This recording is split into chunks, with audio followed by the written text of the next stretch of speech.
नमस्कार, मैं हूं आदित्य और आप देख रहे हैं ईवन टीवी मध्य प्रदेश छत्तीसगढ़। आइए बढ़ते हैं खबरों की ओर।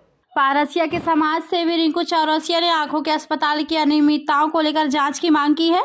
आज एक संवाददाता सम्मेलन में उन्होंने अस्पताल प्रबंधन पर गंभीर आरोप लगाए और उन्होंने अस्पताल के मामले को जांच के लिए अनशन की चेतावनी दी है। वहीं अस्पताल प्रबंधन ने बिंदुवार जवाब दिया और उन्होंने कहा कि नेत्रदान के बाद आंख सेवा सदन नेत्र चिकित्सालय भोपाल भेजी जाती है, इसका पूरा रिकॉर्ड है। आंखें किस से लगेगी? उन्होंने कहा कि दवाइयाँ किसी भी दुकान से मिल जाती हैं, कंपनियां अलग हो सकती हैं। मोतियाबिंद के ऑपरेशन किए गए थे, इनमें से 70 का डाटा मैच नहीं होगा। जांच किया, जांचों में जो सवाल किए गए वो सवाल के जवाब यहाँ पर लिखे हुए हैं। इनके जो विकेश पटोरिया जो है उनके द्वारा क्या क्या बयान हुए, इनके अन्य लोगों ने क्या क्या बयान दिए। इनकी जब जांच पाई गई, गलत पाई गई, तो उसके आधार पे इनका ओएमयू रद्द किया गया। ये इस कागज में सिद्ध करता है, जो कि सत्यापित प्रमाणित है। इनका ओएमयू रद्द हो गया। इनको किसी भी प्रकार का कोई भी शिविर लगाने का आदेश शासन से नहीं है, चूंकि ये अभी भी वर्तमान में शिविरों को लगा रहे हैं। जांच हुई, इसके साथ में इनको संस्थागत यहां पर लिखा गया कि संस्थागत इनके ऊपर एफआईआर दर्ज की जाए। आज भारत सरकार, जो कि राष्ट्रीय स्वास्थ्य मिशन मध्य प्रदेश, किसी संस्था के ऊपर पर एफआईआर दर्ज करने के कैसे आदेश देगा, सवाल यहां खड़ा होता है। अब इसके साथ में अगला हम देखें तो जो मरीज को ये लाते हैं निःशुल्क और निर्धनों गरीबों को शिविर लगा करके मोतियाबिंद के ऑपरेशन के नाम से लाते हैं, तो बाद में वहां पर वो सेटमैक्स करते हैं कि देखो साहब, ये तो ये गवर्नमेंट वाला जो लेंस है ये इतने रुपए का, इसको ना लगवाइए, आप ये 20,000 वाला लेंस लगाइए, फलानी कंपनी का लेंस अच्छा चलेगा। ऐसे करते हुए मरीजों से अलग पैसा लिया जाता है। इसके साथ में ये लोग जो आज 5 साल से हॉस्पिटल को चला रहे हैं, इसका आय व्यय का ब्यौरा इन्होंने कभी भी जनता के सामने प्रस्तुत नहीं किया, ना ही शासन को प्रस्तुत किया है। इसके साथ में जो इनके हॉस्पिटलों में जो प्राइवेट ऑपरेशन होते हैं, उन मरीजों से, किसी मरीज से इन्होंने मोतियाबिंद के नाम पे 25,000, तो किसी से 30,000, तो किसी से 1-1 लाख रुपए तक की राशियां वसूली। ये अंधद मुक्त में इनको चश्मे निःशुल्क बांटना था, इन्होंने चश्मे नहीं बांटे, ये इनकी जांच रिपोर्ट में पाया गया।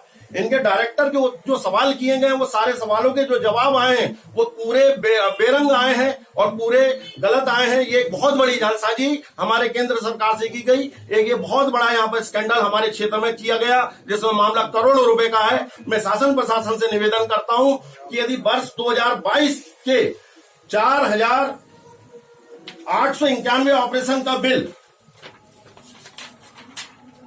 97,82,000 रुपए इनका रोका गया है, तो इनके पूरे 5 साल के ऑपरेशन की जांच कराई जाए। इन्होंने 5 साल में जो ऑपरेशन करें, ये कितने ऑपरेशन हुए नहीं हुए, इसको सत्यापित करें। और शासन प्रशासन से मैं निवेदन करता हूं कि ऐसी संस्था जो भी शासन को चूना लगा रही है, कृपया इस ओर सजग होकर के कार्य करें। और कल में हमारे परासिया क्षेत्र में राज महासभा भी पधार रही है महिला, उनको भी कल मैं ज्ञापन दूंगा। मंगलवार को मैं माननीय जिला कलेक्टर जी को इस विषय में ज्ञापन देकर अवगत करवाऊंगा और 15 दिन के समय के अंदर पे यदि कार्रवाई नहीं होती है तो मैं अनशन पर बैठ करके आत्मदाह भी करूंगा, किंतु देश के लिए, आम जनता के लिए मैं हित का काम करूंगा। धन्यवाद। ये संस्था को चलाने वाले लोग कहाँ के? इस संस्था को चलाने वाले 32 लोग हैं, इसमें 33 वह कभी नहीं जोड़ते हैं। ये परासिया क्षेत्र के जाने माने प्रतिष्ठित करोड़पति लोग हैं। 3 दिन में यदि ये मामला नहीं सुले तो आप बिल्कुल आत्मदाह कर लेंगे? मैं 15 दिन का समय दे रहा हूं। 15 दिन के अंदर पर इस पर जांच यदि सही मुझे नहीं पाई गई, संतुष्टिजनक यदि मेरे प्रश्नों के उत्तर नहीं प्राप्त हुए, जैसा कि शासन के द्वारा एक कागजों में मुझे 100% प्रमाणित करके दिया गया है, यदि कार्रवाई नहीं होगी तो मैं अनशन पर बैठूंगा और उसके बाद आत्मदाह कलेक्टेड। आंखें जो दान होती है उसका कोई हिसाब नहीं है। आंखें जो लायंस क्लब को प्राप्त होती है वो भोपाल सेवा सदन भेजी जाती है और उसका पूरा रिकॉर्ड सेवा सदन में उपस्थित रहता है। कब पहुंची, किसको लगी, विस्तृत रूप से रिकॉर्ड उनके पास मौजूद रहता है।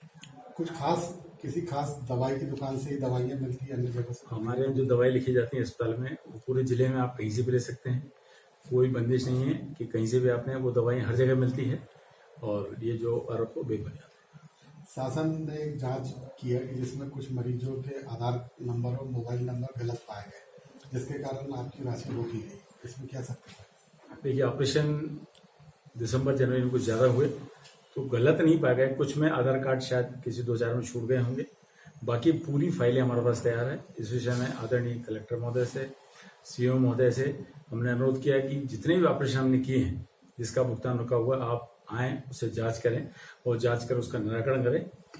यदि किसी प्रकार की कोई अनियमितता पाई जाती है तो आप कार्रवाई करें, अन्यथा उसको जांच कर उसका भुगतान करें और आगे ताकि हम मानव सेवा कर सकें। एमओयू खत्म होने के बाद भी शिविर लगाए जाने के ये शिविर की छूट है। इस विषय में मैंने 2-3 बार सीएम साहब से बोला आप शिविर करते रहिए, और जो शिविर कर रहे हैं और जो फ्री ऑपरेशन भी हो रहे हैं 18/4 के बाद, उसका शायद पैसा हमारा एमओयू नहीं होने तक नहीं दिया जाएगा।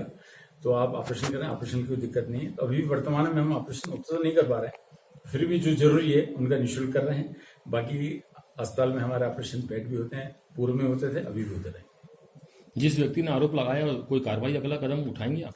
अब उसके क्या आरोप लगाया है उसको विश्लेषण किया जाएगा और उसके बाद उचित होगा तो उस पर कार्रवाई की जाएगी। इसके पहले जो आरोप लगाया था उन्होंने, उसमें क्या साक्ष्य दिया था? पिछले बार जिस व्यक्ति ने आरोप लगाया था उसने हमसे माफी मांगा, नेत्रदान के ऊपर आरोप लगाया था और माफी उन्होंने हमको लिख के दिया था और उसका मामला खत्म, इसलिए उन्होंने उस पर कार्रवाई नहीं की। वो व्यक्ति का नाम बता सकते? वो व्यक्ति का नाम आप सबको मालूम है।